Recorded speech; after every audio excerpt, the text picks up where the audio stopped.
My dear friends, in this video we shall discuss about the adolescence, meaning and characters, physical, cognitive, emotional, social, and also the problems faced by the adolescents.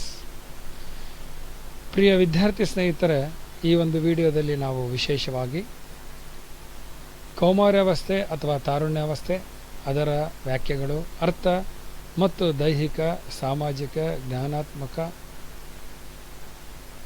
ಹಾಗೂ ಸಂವೇಗಾತ್ಮಕ ಲಕ್ಷಣಗಳನ್ನು ಚರ್ಚಿಸುತ್ತಾ ಅವರ ಸಮಸ್ಯೆಗಳ ಬಗ್ಗೆ ಬೆಳಕನ್ನು ಚೆಲ್ಲುವಂಥ ಪ್ರಯತ್ನವನ್ನು ಮಾಡೋಣ. In the phases of the human being, one of the phase is the adolescence. That adolescence comes after the childhood and before the adulthood. The word adolescere is derived from the Latin word. That adolescere is a Latin word. The meaning of that is grow up to the maturity. Adolescence ಎನ್ನುವಂಥ ಆಂಗ್ಲ ಭಾಷೆಯ ಪದವು ಅಡೋಲೆಸೆರೆ ಎನ್ನುವಂಥ Latin ಪದದಿಂದ ಬಂದಿದೆ. ಇದರ ಅರ್ಥ ಪರಿಪಕ್ವವಾಗಿ ಬೆಳೆಯುವಿಕೆ. So grow are develop, ವೃದ್ಧಿ ಹೊಂದು ಅನ್ನುವಂಥ ಅರ್ಥವನ್ನು ಈ ಅಡೋಲೆಸೆನ್ಸ್ ಎನ್ನುವಂಥದ್ದು ಕೊಡ್ತದೆ. ಇನ್ನು ಸೋಷಿಯಲಾಜಿಕಲ್ ಡೆಫಿನೇಷನಲ್ಲಿ ತಂದೆ ತಾಯಿಗಳ ಮೇಲೆ ಅವಲಂಬನೆಯಿಂದ ಸ್ವತಂತ್ರವಾಗಿ ನಿಂತುಕೊಳ್ಳುವಂಥ ಸಾಮರ್ಥ್ಯವನ್ನು ಪಡೆಯುವ ಹಂತಕ್ಕೆ ದಾಟುವಂಥದ್ದನ್ನು ತಾರುಣ್ಯಾವಸ್ಥೆ ಅಂತ ಹೇಳಿ ಕರೀತಾರೆ. So sociologically the adolescence period is called as the transitional period, that is threshold period, move from dependency to independency.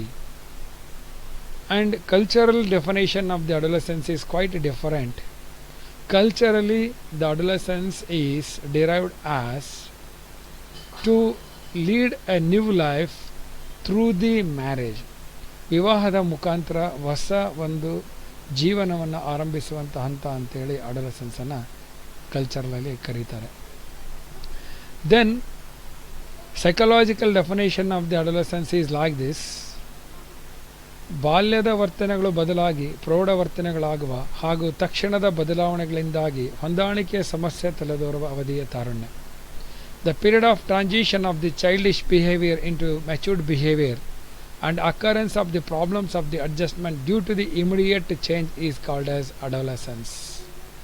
So here what we actually observe is when the child is move from the childish behaviour to the matured behavior, then there are so many drastic changes are going to occur in an individual.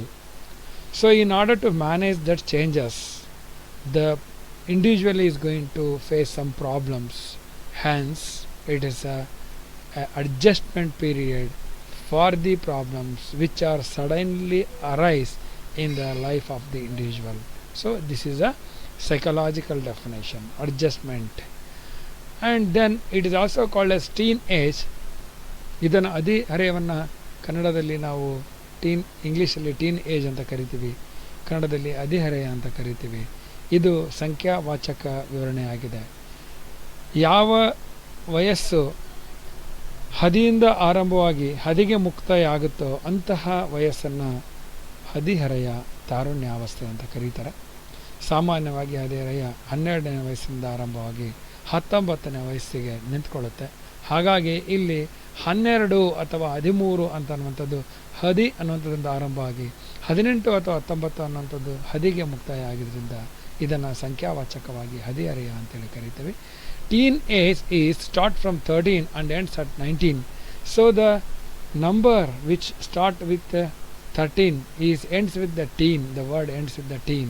And again the 19 is also ends with the teen. The age start with teen and ends with the teen is called as the teen age. And then it is called as a period of modification. So many drastic changes are going to take place. Hence a male is going to become a man and female is going to become a woman. A girl is become a woman and child is become a man. That modification period is called as the adolescence. hence it is called as the transitional period. So in university questions, usually the question is like this: justify the statement the adolescence is a transitional period. Then we have to justify the statement by means of quoting the definitions as well as the different changes going to occur in different dimensions like physical, cognitive, emotional and social. ಈ ವಿಶ್ವವಿದ್ಯಾಲಯದಲ್ಲಿ ಕೇಳುವಂಥ ಪ್ರಶ್ನೆಗಳಲ್ಲಿ ಈ ಹದಿಹರೆಯವನ್ನು ದಾಟುವ ಪರ್ವಕಾಲ ಅಂಥೇಳಿ ಕರೀತಾರೆ. ಈ ಹೇಳಿಕೆಯನ್ನು ಸಮರ್ಥಿಸಿ ಅಂತ ಕೇಳಿದಾಗ ನಾವು ಆ ವ್ಯಾಖ್ಯೆಯನ್ನು ಬರೆಯೋದ್ರ ಜೊತೆಗೆ ಸಾಮಾಜಿಕವಾಗಿ, ದೈಹಿಕವಾಗಿ, ಸಂವೇಗಾತ್ಮಕವಾಗಿ, ಬೌದ್ಧಿಕವಾಗಿ ಈ ಹಂತದ ಮಕ್ಕಳಲ್ಲಿ ಆಗುವಂತಹ ಬದಲಾವಣೆಗಳನ್ನು ಬರಿತಾ ಹೋಗಿ ನಾವು ಆ ಒಂದು ಹೇಳಿಕೆಯನ್ನು ವಿಶದೀಕರಿಸಬೇಕಾಗ್ತದೆ, ಜಸ್ಟಿಫೈ ಮಾಡಬೇಕಾಗ್ತದೆ. ಇದನ್ನು ನವಜೀವನದ ಕಾಲ ಅಂತ ಕೂಡ ಕರೀತಾರೆ. So because the individual is sexually matured and able to reproduce, for that reason this period is called as a new life starting period or initiation of the new life or beginning of the new life ಅಂತ ಹೇಳಿ ಇದನ್ನು ಕರೀತಾರೆ. So ತಾರುಣ್ಯಾವಸ್ಥೆಯ ಕಾಲವನ್ನು ಸಂದಿಗ್ಧ, acute, critical period ಅಂತ ಕೂಡ ಕರೀತಾರೆ. So because it is also called as a spring season. Usually we see so many drastic changes are going to be occur in the spring season in nature, especially the flowers and the fruits are going to be bear in the plants and trees. So in the same way, because of the endocrine glands, though so many secretion of the endocrine glands, there are so many changes are going to take place in the human being at the stage of the adolescence. Hence it is called as a spring season. At the same time, individual have to adjust to that changes. Hence it is called as a critical period. So ವಸಂತ ಕಾಲದಲ್ಲಿ ಆಗುವಂಥ ಬದಲಾವಣೆಗಳಂತೆ ಈ ಹಂತದ ಮಗುವಿನಲ್ಲಿ ಕೂಡ ಆಗ್ತದೆ. ಆ ಬದಲಾವಣೆಗಳಿಗೆ ತನ್ನನ್ನು ತಾನು ಒಗ್ಗಿಸ್ಕೊಳ್ಬೇಕಾದಂತಹ, ಸಮಾಯೋಜನೆ ಮಾಡಿಕೊಳ್ಬೇಕಾದಂಥ ಪರಿಸ್ಥಿತಿ ನಿರ್ಮಾಣ ಆಗಿದ್ದರಿಂದ ಇದನ್ನು ಕ್ರಿಟಿಕಲ್ ಪೀರಿಯಡ್ ಅಂತ ಕೂಡ ಕರೀತಾರೆ ಅಂತನ್ನುವಂಥದ್ದು. ಇನ್ನು ಪರಿಪಕ್ವತೆಯಿಂದ ಆರಂಭಿಸಿ ಪೂರ್ವ ವಯಸ್ಕಾವಧಿಯವರೆಗೆ ಹರಡಿರುವಂಥ ಹಂತವನ್ನೇ ತಾರುಣ್ಯಾವಧಿ ಅಂತ ಕರೀತಾರೆ. The span from later childhood period to the earlier adulthood period is called as adolescence. Then adolescence is, according to the Stanley Hall, one of the pioneer educationists who discovered and who studied and who done a lot of research work on the adolescence is Stanley Hall. Stanley Hall ರವರ ಪ್ರಕಾರ ಯಾವ ಅವಧಿ ವ್ಯಕ್ತಿಯ ಜೀವನದ ಒತ್ತಡ ಮತ್ತು ಆಯಾಸ, ಬಿರುಗಾಳಿ ಮತ್ತು ವರ್ಣರಂಜಿತ ಕಾಲವಾಗಿರ್ತದೆಯೋ ಅದೇ ತಾರುಣ್ಯಾವಧಿ. Which stage of the individual is included with the stress and storm, frustration and colorful, that stage is characterized as adolescence according to Stanley Hall. So you see the definition once again. So the adolescence period is characterized as stress and storm, and it is also characterized as frustration and colorful. So at one side it is stress and another side it is storm. At one side it is frustration and at another side it is colorful. So hence it is called as a transitional period and acute period of the human being life. ಬೈಗೆ ಮತ್ತು haunt ರವರ ಪ್ರಕಾರ ಹದಿಹರೆಯವನ್ನು ಒಂದೇ ಪದದಲ್ಲಿ ವ್ಯಾಖ್ಯಾನಿಸುವುದಾದರೆ ಬದಲಾವಣೆ ಅಂಥೇಳಿ ವ್ಯಾಖ್ಯಾನಿಸ್ಬೋದು. So according to Bigge and Hunt, if you define the adolescence in a one word, that can be defined as a change. So dear friends, the change in this adolescence period is like this. We can't see such a change in any other phases other than the period of the womb. When the child is in the womb of the mother, then such a drastic changes are going to take place. After that, where we see such a drastic changes are only in the adolescence period. Hence the change is the word which we use to define the adolescence. And then Aristotle ಅವರು ಕೂಡ ಹರೆಯಕ್ಕೆ ಅಥವಾ ಪ್ರಾಯಕ್ಕೆ ಬಂದ ಹುಡುಗ ಹುಡುಗಿಯರಲ್ಲಿ ಗಣನೀಯ ದೈಹಿಕ ಬದಲಾವಣೆಗಳಾಗುತ್ತವೆ ಅನ್ನುವಂಥ ಅಭಿಪ್ರಾಯವನ್ನು ಕೂಡ ಮಾಡ್ತಾರೆ ಅನ್ನೋದನ್ನು ನೋಡ್ತೀವಿ. ಹರೆಯ ಉಭಯವ್ಯಾಪಿ, ಬಾಲ್ಯಾವಸ್ಥೆಯ ಕೊನೆಯಲ್ಲಿ, ತಾರುಣ್ಯಾವಸ್ಥೆಯ ಮೊದಲಿನಲ್ಲಿ, ಅಂದರೆ ಈ ಒಂದು ಅಡಲ್ಟ್ಹುಡ್ಡಿನ ಮೊದಲಿನಲ್ಲಿ ಇದು ಕಂಡು ಬರ್ತದೆ. ಹಾಗಾಗಿ ಉಭಯವ್ಯಾಪಿ, ಬೈಲ್ಯಾಟ್ರಲ್ ಆಗಿರ್ತದೆ. So starts at the end of the childhood and stops before beginning the adulthood ಅಂತ ಹೇಳಿ ಇದನ್ನು ನಾವು ಕರಿತೀವಿ. Then what are the characteristics of the adolescence? So first one, physical characters.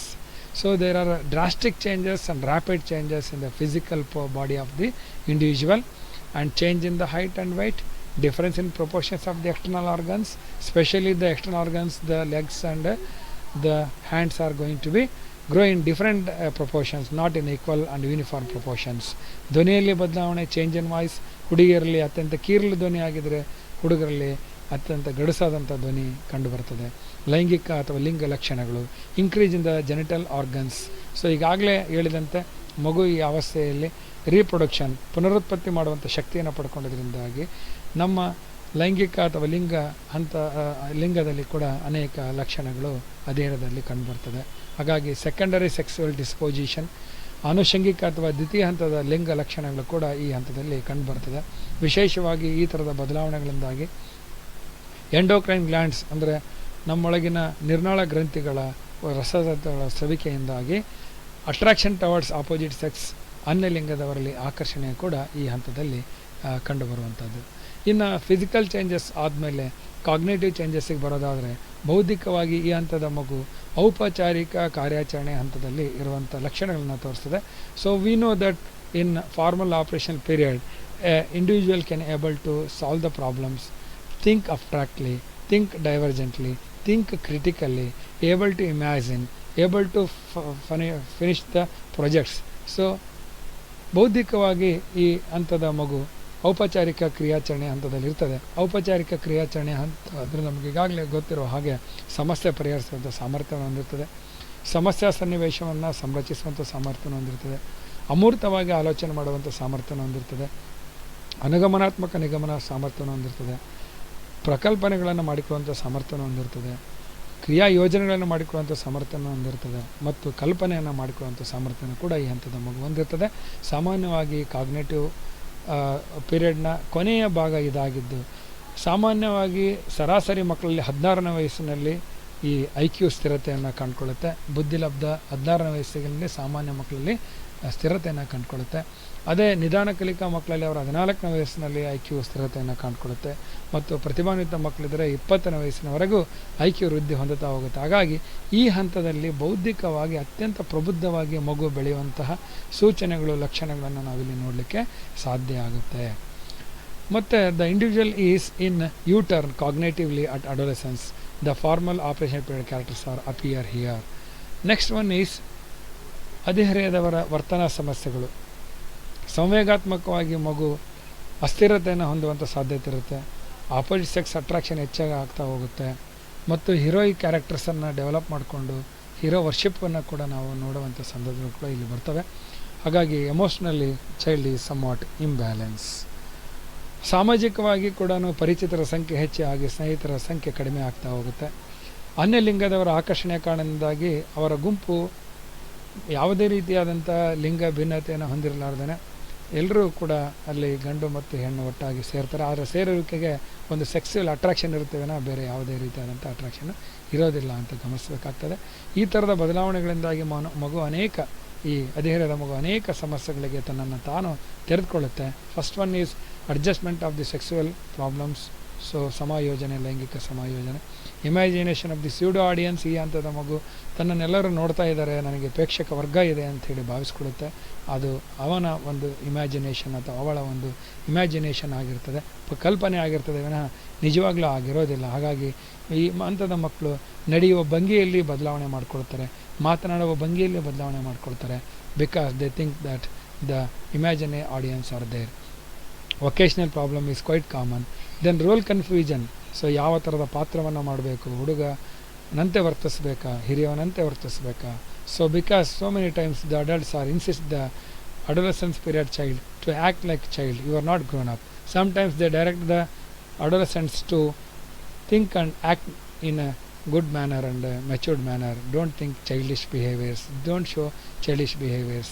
So ಹಾಗಾಗಿ ಆ ಮಗು ಅಲ್ಲಿ ಪಾತ್ರದ ಗೊಂದಲದಲ್ಲಿ ಸಿಲುಕು ಹಾಕ್ಕೊಳ್ತದೆ. ತಲೆಮಾರಿನ ಅಂತರದ ಸಮಸ್ಯೆ, ಪ್ರಾಬ್ಲಮ್ ಆಫ್ ಜನರೇಷನ್ ಗ್ಯಾಪ್. ಈ ಹಂತದ ಮಕ್ಕಳು 13ರಿಂದ 19ನೇ ವಯಸ್ಸಿನ ಮಕ್ಕಳಾಗಿದ್ದರಿಂದ 60 ಅಥವಾ 70ನೇ ವಯಸ್ಸಿನ ಒಂದು ವೃದ್ಧರ ಜೊತೆಗೆ ಹೊಂದಾಣಿಕೆಯ ಸಮಸ್ಯೆ, ಚಿಂತನಾ ಸಮಸ್ಯೆಯಲ್ಲಿ ವ್ಯತ್ಯಾಸಗಳನ್ನು ಕಂಡುಕೊಳ್ತಾರೆ. ಹಾಗಾಗಿ ಜನರೇಷನ್ ಗ್ಯಾಪ್ ಕೂಡ ಇಲ್ಲಿ ನಿರ್ಮಾಣ ಆಗುತ್ತೆ. ಸೊ ಈ ಥರ ಅಡೋಲೆಸೆನ್ಸ್ಗಿರುವಂಥ ಕ್ಯಾರೆಕ್ಟರ್ಸ್ಗಳನ್ನು ನಾವು ನೋಡ್ತಾ ಹೋಗ್ಬೋದು. ವಿಶ್ವವಿದ್ಯಾಲಯದ ಪತ್ರಿಕೆಯನ್ನು ನೋಡಿ.